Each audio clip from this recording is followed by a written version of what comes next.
Pag-usapan natin ang Teacher Education Development Program o yung tinatawag na TEDP.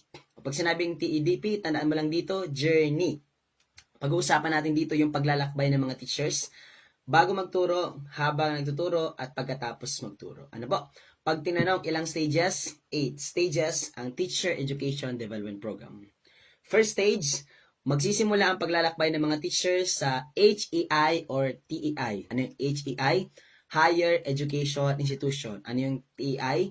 Teacher Education Institution. Ibig sabihin, magsisimula ang paglalakbay ng mga teachers pag pumasok sa mga state, universities, and colleges na nag-offer ng education courses.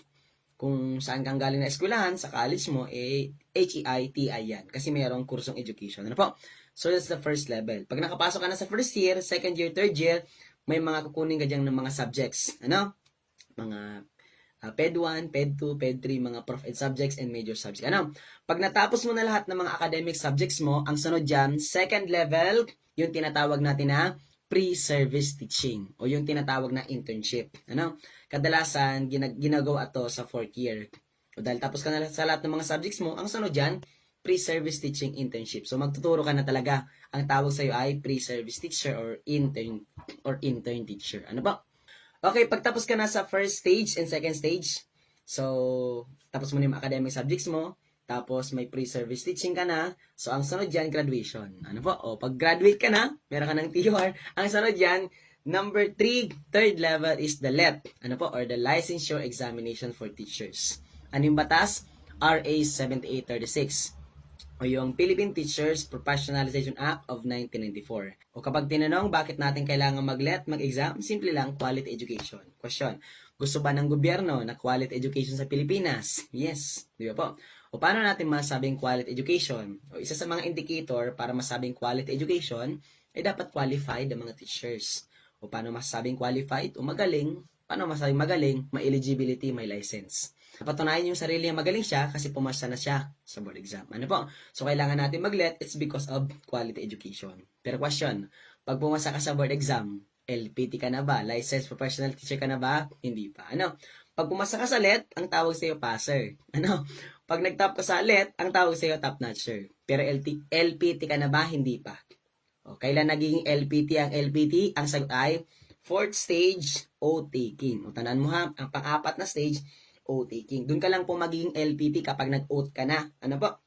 Kapag nanumpa ka na talaga, nagagawin mo ng buong puso ang responsibilidad mo para maging isang teacher. Ano po? Ang analogy niyan, halimbawa sa mga presidente, yung mga tumakbong presidente, kung sino ang pinakamataas na boto, ang tawag dyan, top-notcher.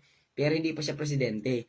Naging presidente ang isang presidente pag nanumpa na siya sa Philippine 1987 Constitution, nagagawin niya ng buong puso ang kanyang responsibilidad sa isang pagiging presidente.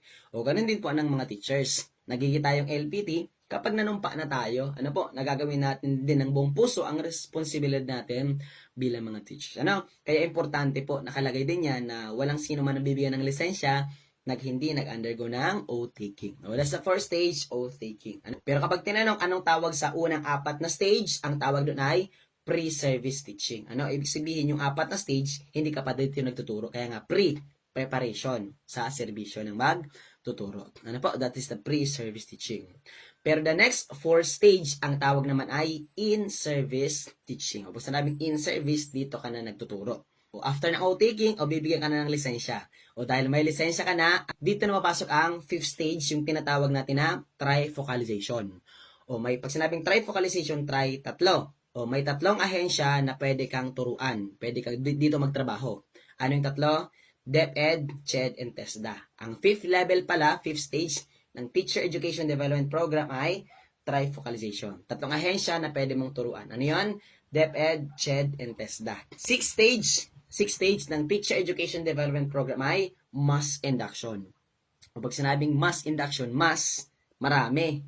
So, ibig sabihin, halimbawa, nakapasok ka sa DepEd, o lahat ng mga nakapasok sa DepEd, magkakaroon ng mass induction.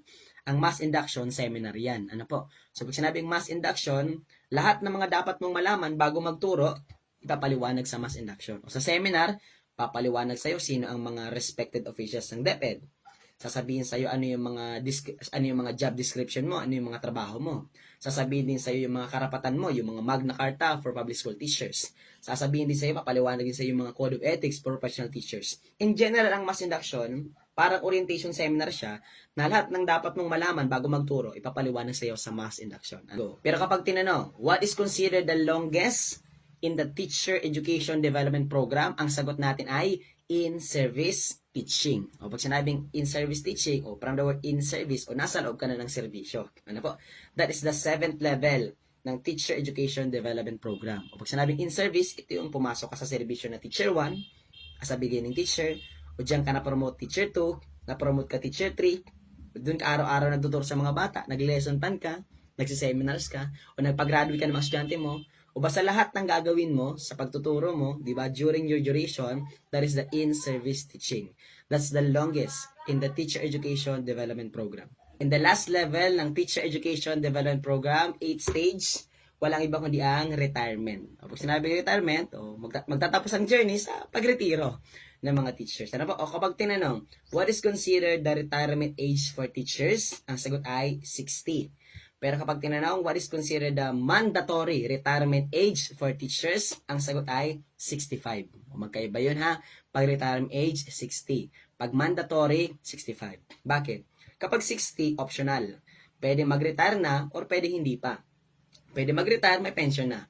Pero pwede hindi pa mag-retire. Kasi meron mga guro na kahit 60 na, magaling pa, matalino pa, malakas pa. So, pwede pa silang magturo. Ano po?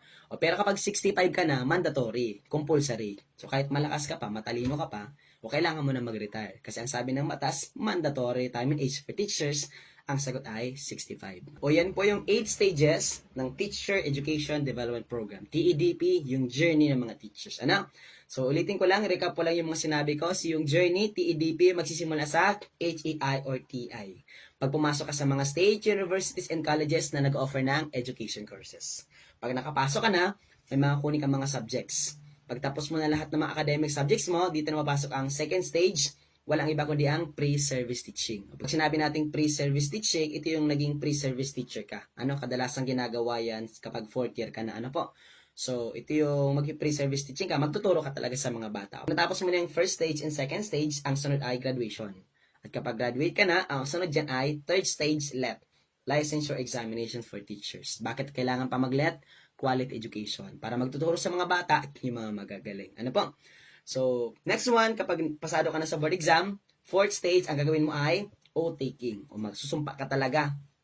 Gagawin mo na buong puso ang responsibilidad mo bilang isang guro. O kapag tapos ng oath-taking, meron ka ng lisensya. Ano po? So, meron ka ng lisensya. Anong tawag dun sa 4? Pre-service teaching. Hindi ka pa dito nagtuturo. Pero kapag nag-in-service teaching ka na, ito naman yung other 4 na stages. So, ang 5th stage, ito yung tinatawag natin na trifocalization. O dahil may lisensya ka na sa oath-taking, ang sunod, pwede ka na magturo sa 3 ahensya ng pamahalaan. DepEd, CHED, and TESDA.